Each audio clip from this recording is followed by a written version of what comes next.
Chapter 36. The mirror crumbled in a bedlam of jangling notes. Skulny shrieked as the walls crumbled, too. For a moment he and I stood on Ivy's dressing table, each of us smaller than a thimble.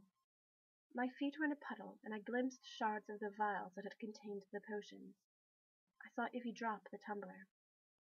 I was lifted up and drawn backward toward the door.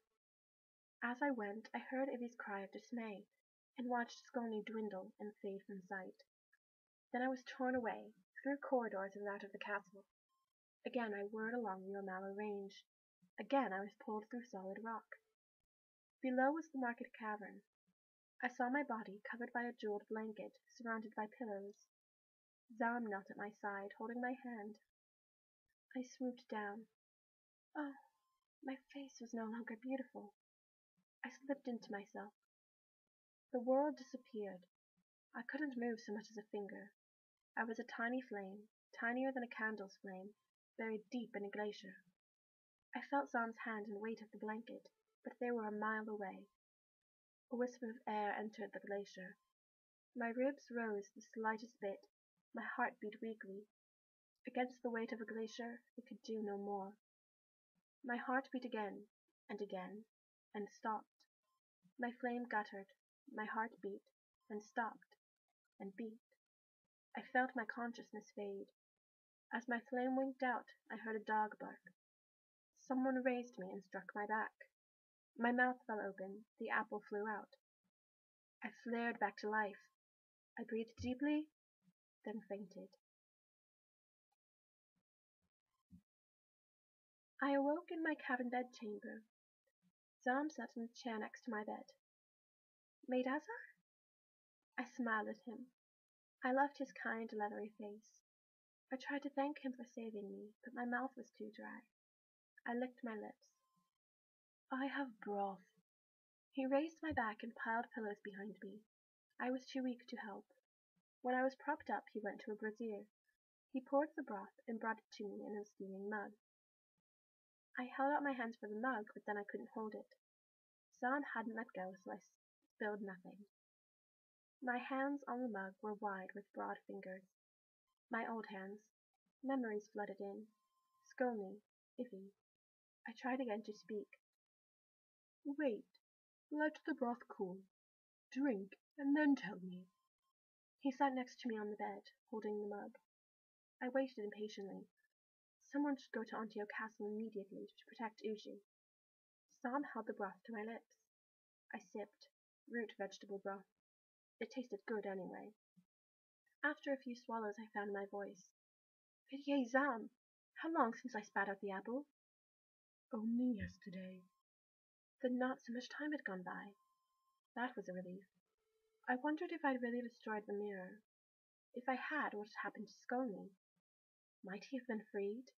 Might he be in the castle now, as a man, working his wiles for his own ends? Pitié, Zam, Ivy gave me the poisoned apple. I tried to get out of bed, but I could hardly move the covers.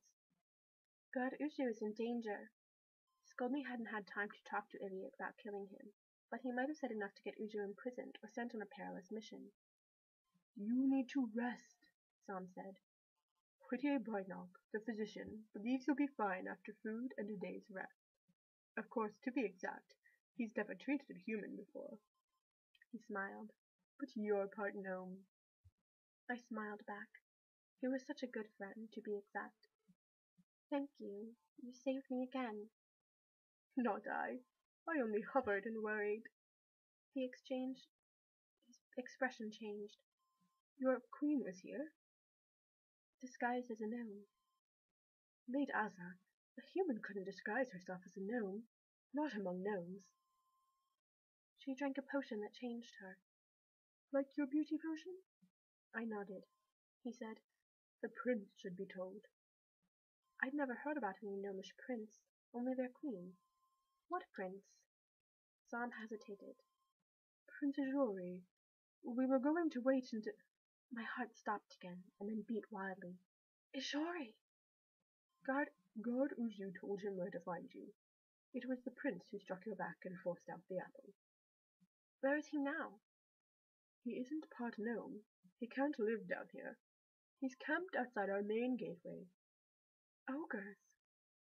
Exactly outside, to be exact. If he sniffs even a whiff of an ogre, he'll nip inside and shut the door. He stood. I'll summon him. Ujizam, is my hair done again? Yes, it is beautiful. Would you bring back a mirror after you send for Ajori? He returned in a few minutes. I took the mirror, and my hand was strong enough to hold it. I was myself once more. I had the face and shape I would keep always. I would have to learn to accept it. I wouldn't try again to transform myself. Still looking in the mirror, I held my other hand out to Zam. He took it. My hair was done. Oh, it was beautiful. Ijori and Uchu came soon. Ijori rushed toward me, but then stopped. Uchu leaped on the bed and covered my face with kisses. Her tail wagged so wildly the bed shook. She continued to stand over me, panting and wagging. I reached up and scratched her neck. I'm fine. Ijori sat on the edge of the bed and took my hand as cautiously as if it was made of glass. Sam stood, standing at the foot of the bed, said, She's out of danger, Prince Ijori, although she's still weak. He added, Are you hungry, Maid Asa? I nodded. I'll fetch food. After we eat, we can talk. Most considerate of gnomes, he left the cavern. Ijori embraced me gently. Into my hair he murmured, You look yourself again. I'm glad. He kissed my forehead, my nose, and my lips. I thought you had died. He stroked my cheek. While I was searching for you, word came from the castle that you'd died. We sent someone to tell you the truth. I blamed myself. If I had believed you, if I had argued for you, they might not have imprisoned you, and you wouldn't have run away. He smelled of the sun. I went to Uju to hear about your death. He saw my grief and told me the truth. Then, when Uju and I arrived, I again thought you dead. I kissed him. Uchu barked and wagged. Ijori held me and hummed the melody I'd sung when we first kissed. My cheek learned the contour of his shoulder. Twice I opened my mouth to tell him about Ivy and Uju. Twice I closed it. These moments were too sweet to break into. Uchu curled up next to us. I wanted to stay as we were forever. Sam returned with food. We broke away. Ijori fetched a chair and placed it by my bedside next to Sam's chair. I said, Ijori, the Queen... First you must eat. Sam put a tray across my lap. Prince Ijori, I brought a plate of parsnips and potatoes for you too, and for me. Made Azak's favorite, tree roots. I laughed and grimaced, then tucked into my vegetables. After a bite or two, I thought to say, Thank you for saving me, Ijori. It was Uchu, he said. Sam thought, and I thought you dead, but Uchu barked. I didn't understand. He explained, She's been in skirmishes with ogres. She whimpers over the dead, but she barks over the wounded. I stroked her ears. She put her head on my thigh and looked longingly at my plate. Ijori reached into the pocket of his tunic and slipped her a treat. At the end of the meal, Zan said, Prince Ijori, Maid Azak said dire doings may be taking place at your castle. How do you know this, Maid Azak? I explained how Ivy had been disguised as a gnome. Then I told them about being transported into the mirror, about Skulny, about Ivy's return and the mirror's destruction. At the end, I said, I fear for Uju. Ijori said, I'll return to Anju in the morning. Will ye, Zam? As will be safe here now, won't she? Zam said, Quite. I sang, I'm coming too. I may be needed. I knew Ivy better than anyone. Zam sang in a rumbling bass, Maid Azak, don't go. Ijori sang, It's too dangerous. They'll imprison you again, and the Queen wants to kill you. I sang, If you don't let me come, I'll run away and follow on foot. They argued with me, presenting many reasonable reasons. The king is better, I said. Soon he'll be able to judge me. I'll be content to put myself in his hands. If the king's council wants me to go back to prison until then, I'll go, and I won't escape."